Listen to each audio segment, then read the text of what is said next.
Thank you for downloading this BBC podcast. Analysis is off air at the moment, so we thought you might enjoy this programme, recorded in everyone's favourite abstract pub. Matthew Sweet returns to the Philosopher's Arms. Welcome to the Philosopher's Arms, the pub where each week we gather professional philosophers, barroom philosophers, and, well, drunks, frankly, to think through a classic philosophical problem. Nietzsche said that life without music would be a mistake. Wittgenstein was a lovely whistler. Rousseau composed, and later, of course, decomposed. So, with that in mind, tonight we bring music to the Philosopher's Arms. Ladies and gentlemen, the Drifters!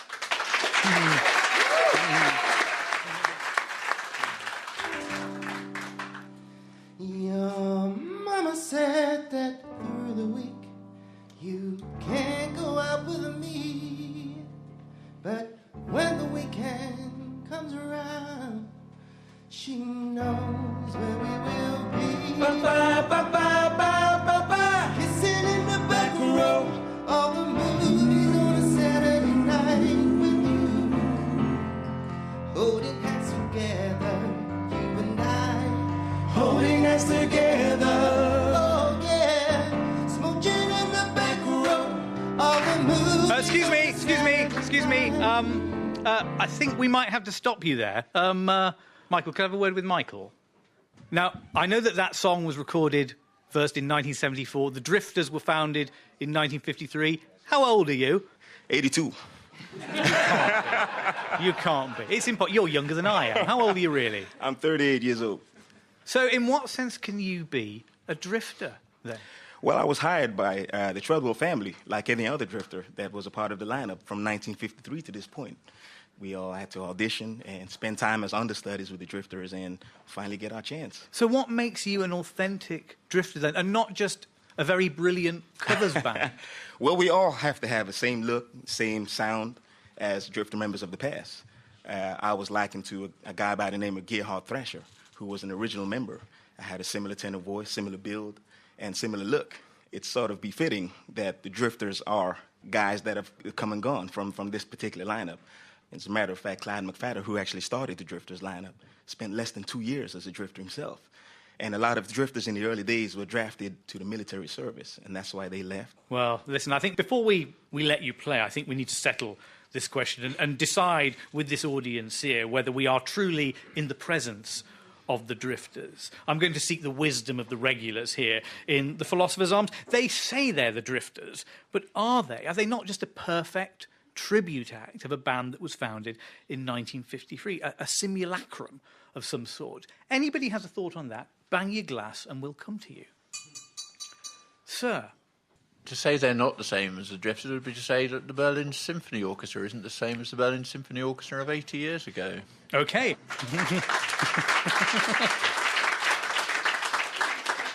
Well, this has happened to a lot of bands, hasn't it? I mean, Bucks Fizz, Hawkwind, the Four Tops, the Sugar Babes, they've all had different lineups. I mean, we don't say the Beatles are not the Beatles because Pete Best was replaced by Ringo Starr. I want to introduce you now to the philosopher Julian Baggini. Julian, what philosophical problem do the Drifters embody? Well, they embody the problem of many things. What does it mean to say that something is the same thing over time? Because no matter what you look at, virtually everything changes to some extent. And yet, without a concept of sameness, without an idea that certain things can remain the same over time, we kind of are threatened with a kind of logical anarchy. There's a textbook paradox from which this emerges, though, isn't there? Well, there is. It actually goes back to Plutarch in the 1st century, but in its philosophical form, it really comes with Thomas Hobbes, and it's the ship of Theseus. And the idea is this: Theseus has this ship, goes into dry docks, and his bits are replaced, and this occurs over time. Like any ship, it needs maintenance. Now, what happens is that over a number of years, actually every single plank, every single mast, every single rivet, or whatever it is they used to make ships in those days, has been changed. So is it true to say that this is still the original ship of Theseus? Why are people interested in it? It depends on the problem. But I think the problem that is most interesting to people is perhaps when it refers to ourselves, because we're made up of bits as well, and our bits change. I guess, yes, this paradox may not be too bothersome if we're talking about the replacement of components in a ship, or an axe, the philosopher's axe, or the broom, Trigger's broom from Only Fools and Horses. Trigger's broom. It comes up against it. If you know the TV series Only Fools and Horses, Trigger got a medal because he is using the same broom from the council. You know, he's a council worker. He used the same broom for 20 years. But he gets his medal. It turns out it's had 17 heads and 14 different handles. That's how many times he's replaced it. So we say, how can this be the same broom for 20 years? To which his answer is he has a picture of him taken with his broom 20 years ago and goes, what more proof do you need? OK. I want to introduce you now to the neurobiologist Stephen Rose. Steve, what implications does this paradox have for us all? One of the things that's very clear about living systems is that what gives us identity and continuity and makes us the same person is not molecular identity. Sitting over in the corner over there is my granddaughter, whom I last saw 2 days ago. When she came in earlier on, I recognised her, which should not be surprising. She recognised me, which should not be surprising. But it is actually surprising because every single molecule in her body and every single molecule in my body has been transformed and turned over many hundreds of thousands, many millions of times over that period. So what constitutes her, what constitutes me, and makes us have a sense of identity and continuity isn't the molecular constituents, the original, to use Julian's words. It is the same. It is the same which is provided by structure and what I would call a process identity, an identity that goes through time. So in molecular terms, we are quite literally not the people we once were. We're not the people that we once were in molecular terms, although the molecules may be exactly identical copies of the ones that have been turned over before. Every cell in our body decays and is turned over, except for a small proportion of our brain cells. And so we're constantly transforming ourselves. I believe that your wife, Professor Hilary Rose, is also in the house. Am I right about that? You are indeed, and I did recognise her when she came. She's sitting over there. Professor Rose, is this the man you married? Well, I do recognise him. He's probably the same person that I fancied all those years ago. So, I think that's good. I'm glad to hear it. But this isn't how it feels, is it? I mean, surely we all think that there's something within us that remains the same over time, something that's inside us, an essence, a continuity. Bang your glass if you have a thought on that. Yes, let's get the microphone to you. You were saying about the Beatles before and the brand, the Drifters. But there's an irony there, is that one thing about the Beatles is that they changed. So the Beatles that had Twist and Shout were not the same Beatles that had, Long and Winding Road. Whereas the Drifters, what you get is exactly the same thing. If people turn up and they don't get under the boardwalk, they will want their money back. Julian, can philosophy help us out here? One of the things that the philosophers have got stuck on is they've wanted to insist on this sharp distinction between what we'd call quantitative identity and qualitative identity. Now, what we mean by quantitative identity is what Stephen was talking about earlier, the substance, the very same substance remaining the same. And then they want to distinguish that between the qualitative identity, which is having the same general characteristics, which you can have even though cells in your body change and so forth. Now, actually, I kind of agree with Stephen here that I think the quantitative identity is fairly irrelevant, actually. What you're interested in, I think, is what are the qualities of anything which need to remain consistent in order for it to be considered the same thing. But you can't get away from the quantitative thing, I'm afraid, because not just any old copy will do. So here we have the authentic Drifters, right? But if we were to have a band that came along doing exactly the same kind of music in the same style, fulfilling all the criteria, but completely independently of that history, you wouldn't say they're authentic Drifters. So it's not good enough that the organisation and the structure and the characteristics are the same. There has to be some story about the things which constitute it. On my shelf at home, I have an album called The Essential Drifters.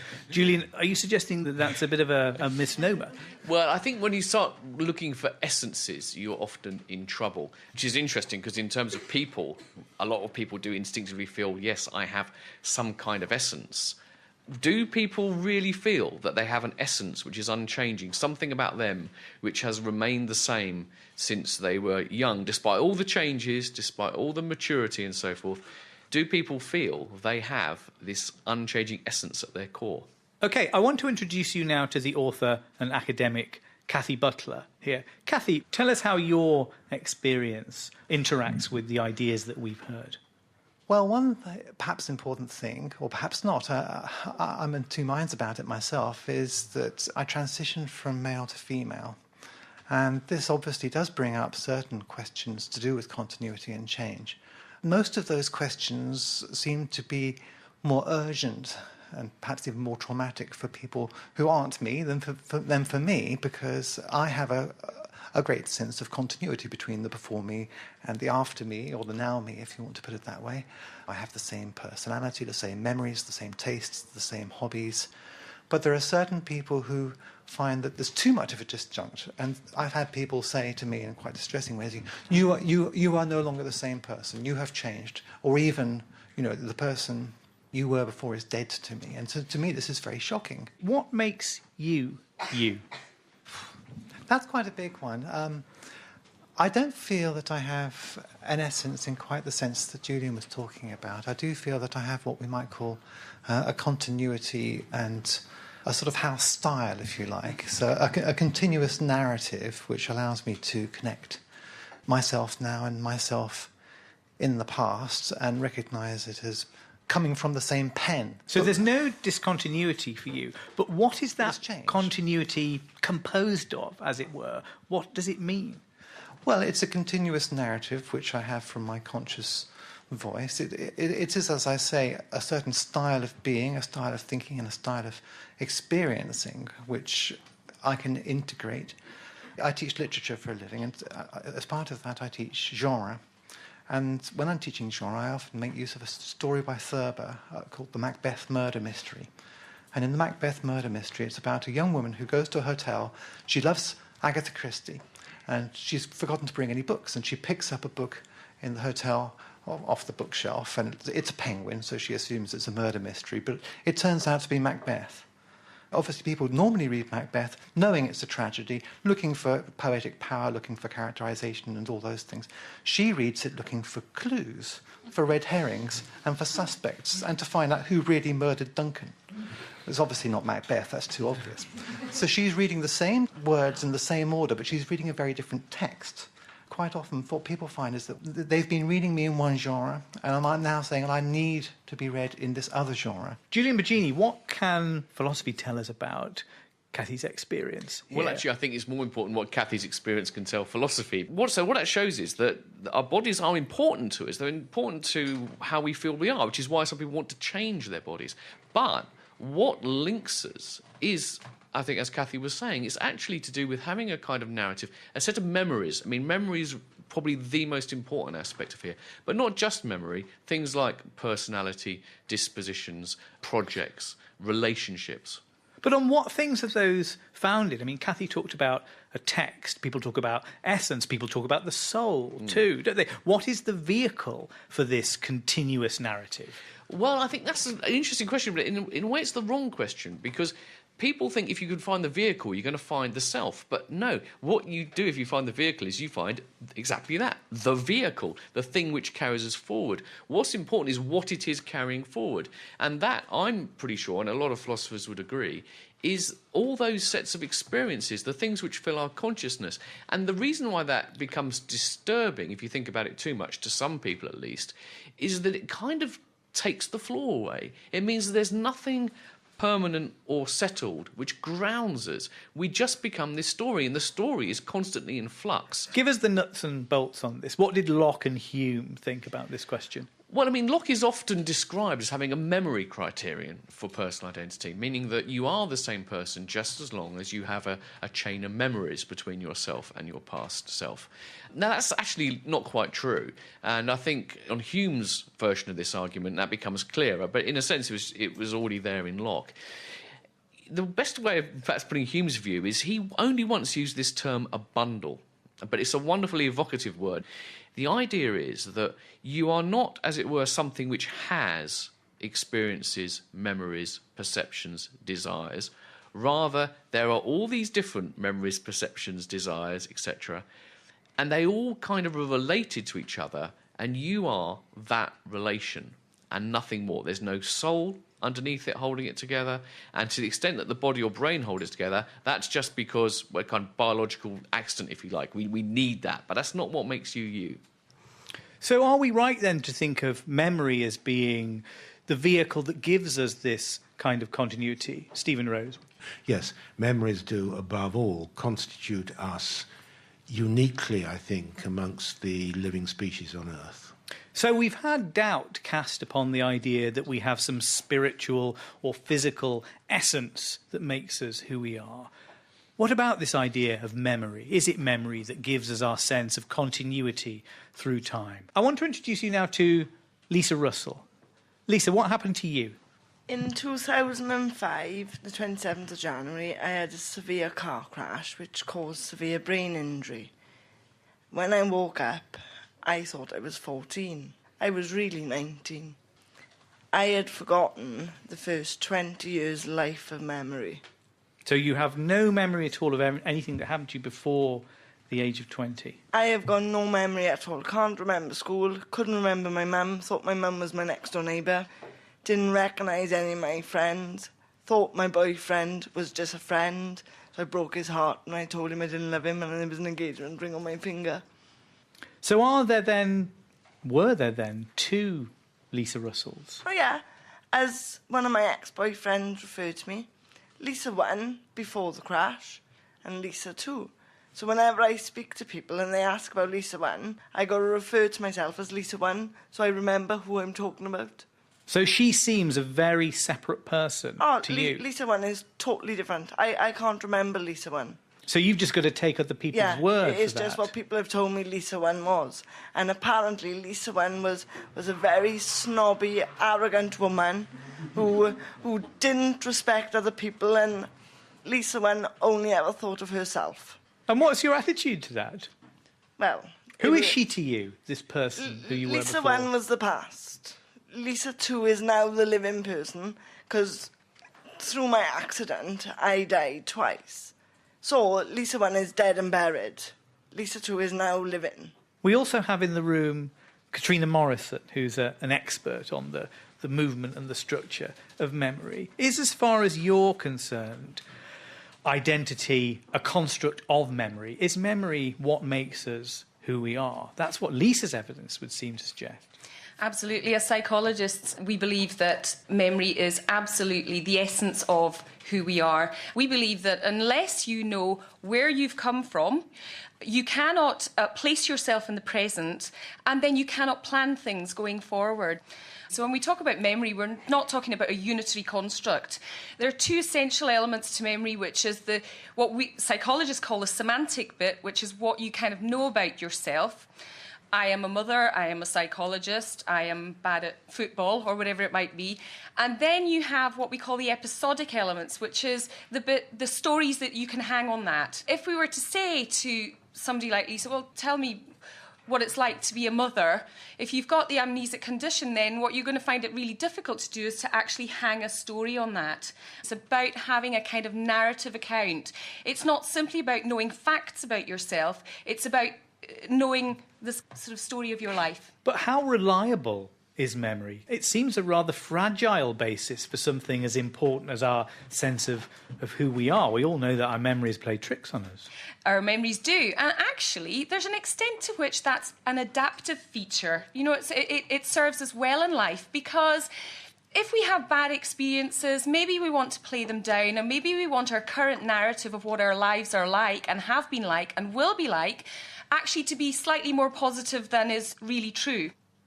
Lisa, do you feel responsible for any of the actions of the person who you were before the accident? Say that you discovered evidence that you had committed fraud, let's say, in your former life. Would you feel a sense of responsibility for that? Would you give yourself in?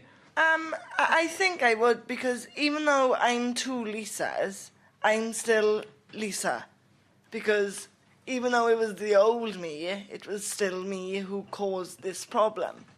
Julian, would the philosopher, if you were advising Lisa on what to do in these circumstances, would you say keep quiet or turn yourself in? Well, I don't think she would be responsible, but I think her answer is really interesting because in that point she was saying that in some sense she feels she is the same person, even though earlier it sounded like she very much distinguished between Lisa 1 and Lisa 2. And I think that actually pinpoints a really important thing here, which is that we kind of want the answer. Am I the same person or not? Whereas if you ask these questions of Theseus's ship, of this pub, of the drifters, the answer actually is always in some ways yes, and in some ways no. And what you need to know is what is the way that matters for this particular thing. So in some ways, yes, it's been Lisa the same person all the way through. From the point of view of criminal responsibility, I would say that's not the relevant one. Don't worry, you should be let off anything you did previously. But from other points of view, perhaps, from a point of view of studying genetic illness, for example, yes, it's very important you are the same person because you're the same biological organism. Stephen Rose. I wouldn't go with that. I actually think that responsibility, because it's an act which actually impinges not just on you as an individual, but on the whole of society around it. Think, for example, of someone who's a war criminal. Should they, because they have had an accident, or simply because they're 30 or 40 or 50 years older, simply be absolved of responsibility, even though every molecule in their body has changed over, even though they may be war criminal 1 at one point and then sort of good person 2 at another point? I don't think you can have that.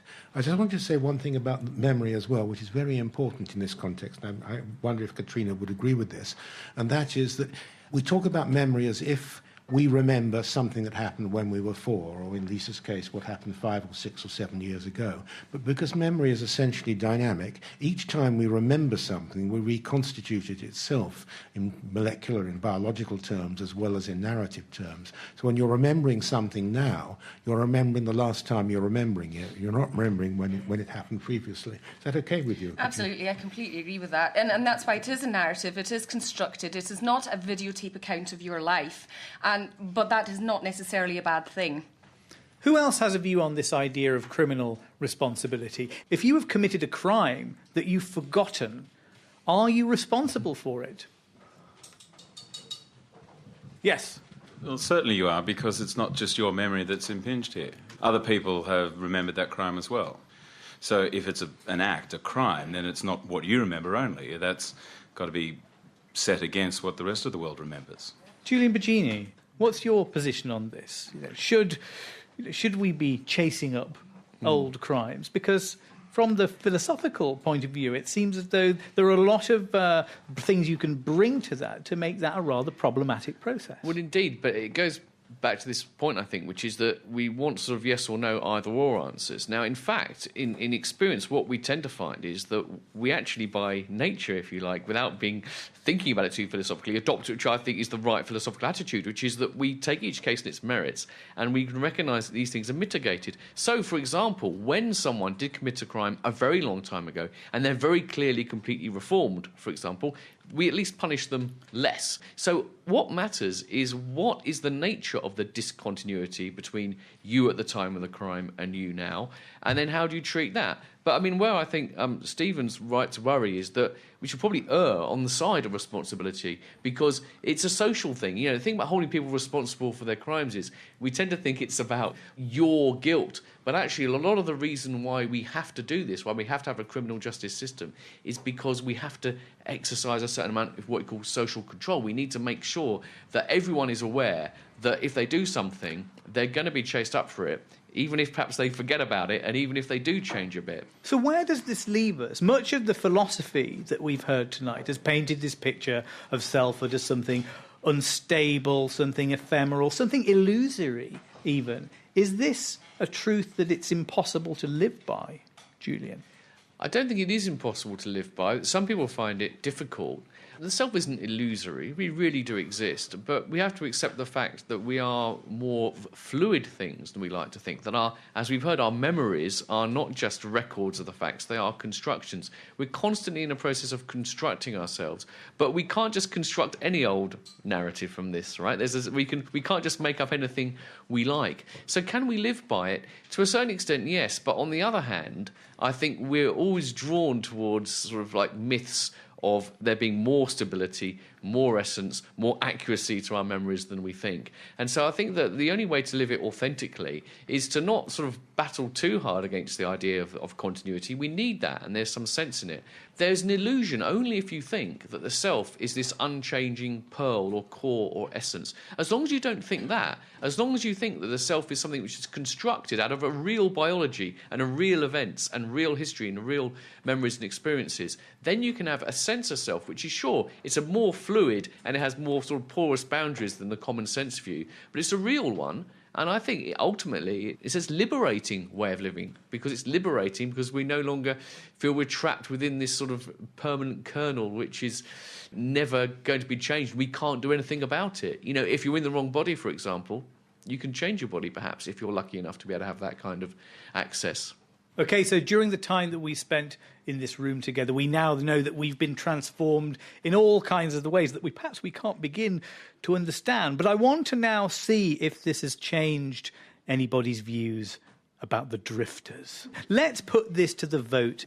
Are we in the presence of the drifters? Tap your glasses if you think no. And remember that this choice carries big implications for the coherence of your own personal identity too, and that these guys have come a long way to be here tonight. So tap your glasses if you think the drifters are not here. Negligible. If you think the drifters are here, and it would be bad manners to say otherwise, tap your glasses now.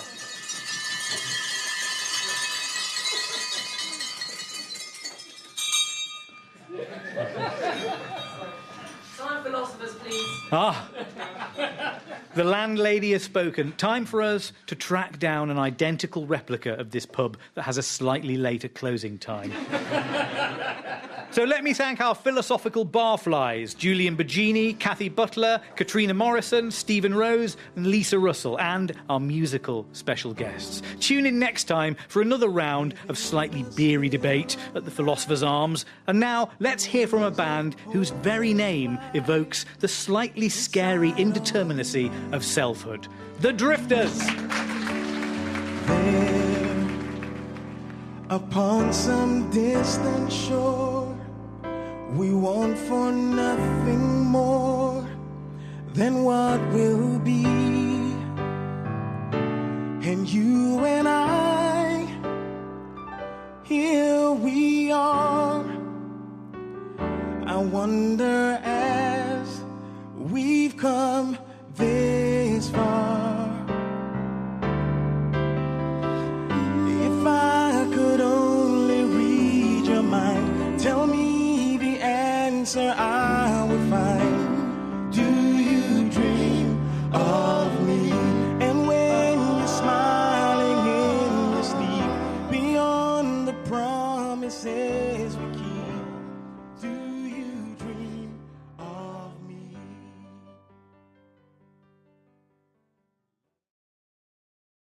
The Philosopher's Arms was presented by Matthew Sweet and produced by David Edmonds.